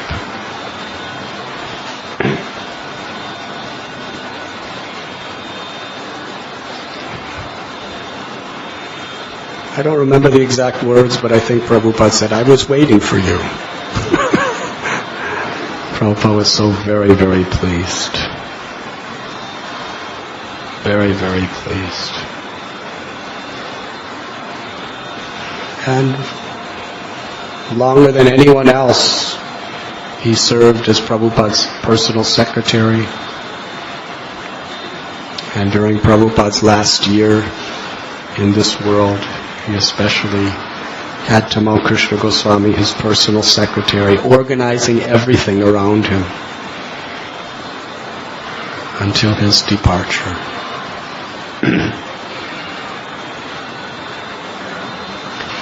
On a personal level, there are so many memories that spring from my heart.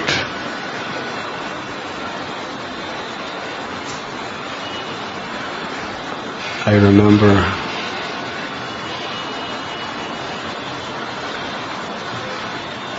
in 1994, sometime around that, Radha Gopinath Temple had just come back, and there was a North American GBC meeting in Dallas, which was Tamal Krishna Goswami's headquarters in America.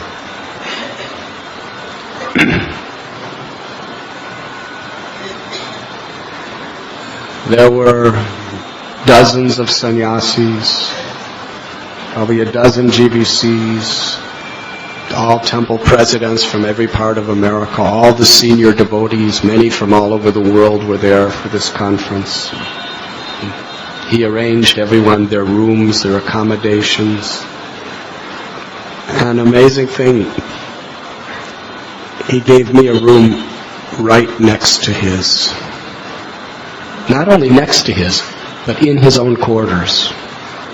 He had a quarters with like 2 or 3 rooms in his quarters. And he gave me that room next to his. And every morning devotees were taking breakfast prasad, and prasadam hall he would call me personally to take breakfast prasad with him. And usually to take lunch with him. And we would just discuss Krishna and Prabhupada and so many things. Sometimes for hours and hours he would just share his heart and allow me to share my heart. It was very special, very sweet. And one night we did Nam Sankirtan. Forgive me for telling this story, but it's just shows the sweetness of his affection. We did Nam Sankirtan with all the leaders of ISKCON in the streets of Dallas, and he took me right up front with him to dance in the front. And the next morning there was a newspaper article, and there was a photograph of the kirtan, and I was right in front, and he called me into his room, and he was smiling ecstatically, and he showed me the photo, and he said, look at the person in front. He looks just like Lord Chaitanya Mahaprabhu.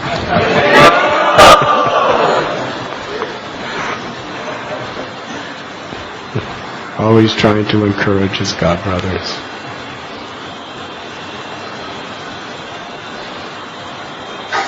When he procured this land at Govardhan, he would call me in Bombay.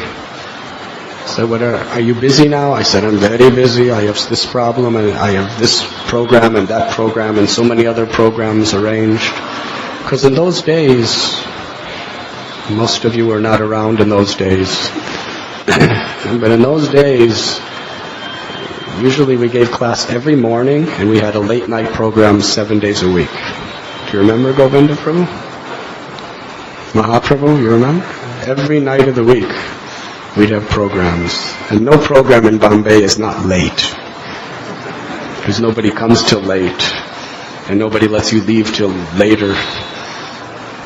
So we had scheduled like months before, every night, this place, 7 days a week, programs all day, going to different people's houses during the day. So everything was, and he said, are you busy? I said, I'm very busy. He said, well, I want you to come to Govardhan. I want to discuss something with you. As he was building that Bhaktivedanta ashram. I said, Maharaj, when should I come? He said, today. I said, but I have so many other programs. He said, no, you have no other programs. You come today. I said, I want you to come today. I need you to come today. Come today. I said, I'm coming. So I came on that day. And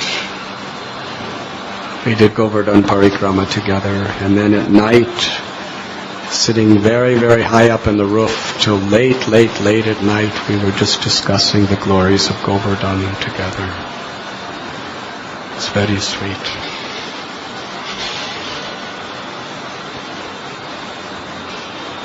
And one year in Janmashtami, we both went to Hungary, New Brajadam. And every morning, every evening, there were so many devotees from all directions who come to Hungary for Janmashtami. New Brajadam is one of the most successful, wonderful centers in all of ISKCON, headed by His Holiness Shivaram Swami Maharaj. Amazing vision, amazing culture of Vaishnava, isn't there? It's beautiful. wonderful deities, wonderful cows, wonderful preaching, wonderful devotees, everything. So Tamal Krishna Goswami and I would dance together for hours and hours, every morning, every evening. And one day I was so much dancing with him. One day I picked up the mridanga to play. And he came up to me and he said, "You're not going to play that, are you?" I said, "Yes, I am."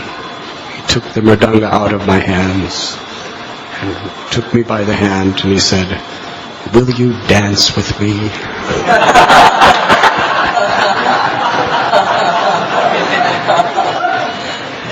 So we danced. I can say I've never danced in kirtan with greater pleasure than dancing with Tamal Krishna Goswami Maharaj. It's very special.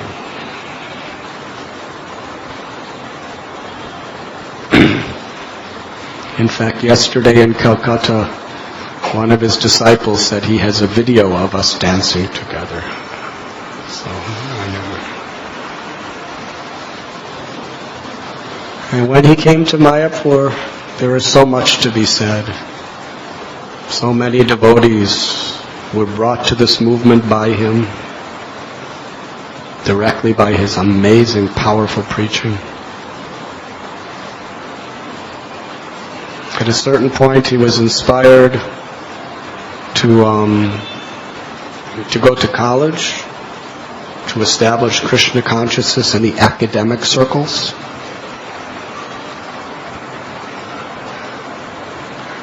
So he went to school. He was an undergraduate in a very prestigious temple in Texas.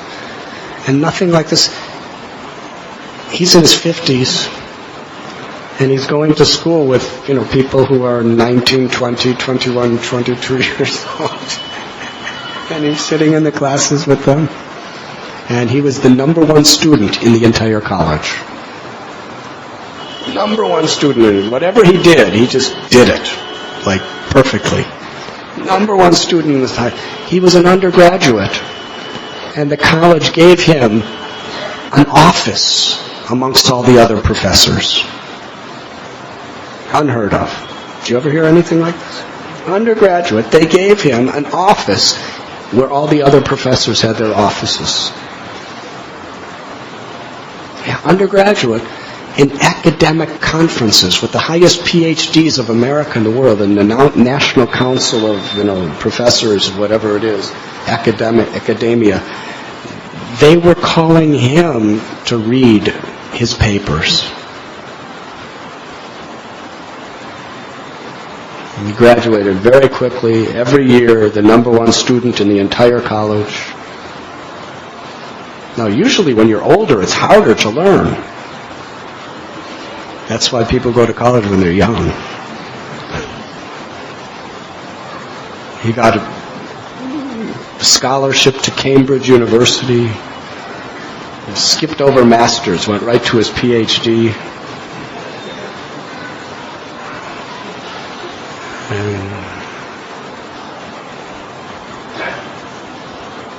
Also, Prabhupada searched his heart, obviously, at seeing how to make the world Krishna conscious. Communist countries were the most dangerous and the most difficult. Krishna consciousness was expanding like anything in North America, South America, Australia, different parts of Africa, Europe, even parts of the Middle East. Prabhupada went to Tehran in Iran and preached there. But communism, that was very, very difficult. Prabhupada himself personally went to Russia to establish Krishna consciousness. There was one place left, China. Nothing there. Prabhupada sent Tamal Krishna Goswami to go to China to spread Krishna consciousness.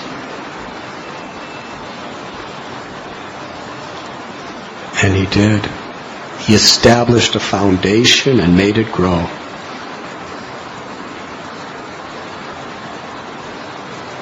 Do you remember?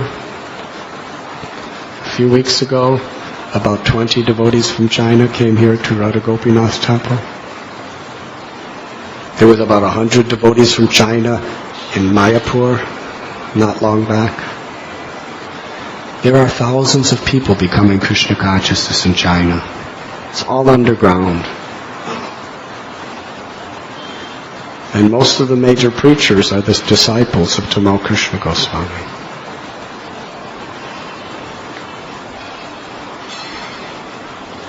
This year in Mayapur during the GBC meetings, they showed the new books being published. There's 3 full-fledged books of Srila Prabhupada that have been translated and published by the BBT in large quantities in the Chinese language, done by the disciples of Tamal Krishna Goswami.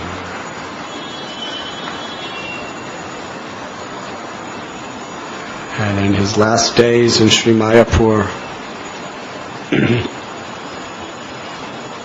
GBC meetings they're quite rigorous because discussing so many intense topics. It's a wonderful association of wonderful devotees, but it's very, very strenuous. 2 weeks of meetings, usually all day, every day, and then meetings after the meetings and meetings before the meetings. Well, every night he called anyone who wanted to come to his room for kirtan. And he established a tradition. There are devotees who to this day say they were the most intense, ecstatic, emotional kirtans they've ever experienced in their lives. He was inspiring them to come and kirtan. And during those times, I was given the fortune of spending many, many hours just alone with him discussing so many subjects of how to serve Srila Prabhupada.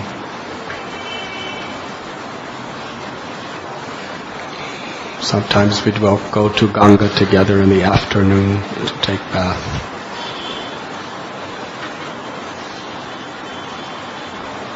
And then on this day, the disappearance day of Jagannath Das Babaji Maharaj and Rasikananda Prabhu, he unexpectedly suddenly left us in Fuliagram, in the place of Haridas Thakur.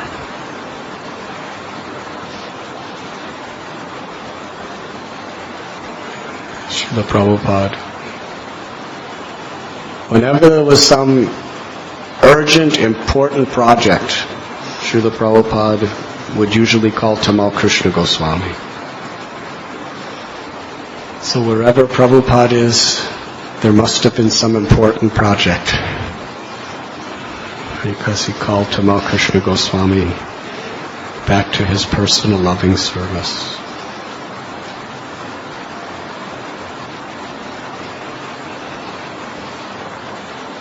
Yes, these great devotees very much magnify the qualities of Prahlad Maharaj that we find here in Srimad Bhagavatam. In regard to His Holiness Tamal Krishna Goswami Maharaj, I would like to repeat the last sentence of today's purport, which I feel very much give light to his life. Prabhupada says, Prahlad Maharaj provided a vivid example how to think of the spiritual master and accept his directions. Thank you very much. Srila Prabhupada ki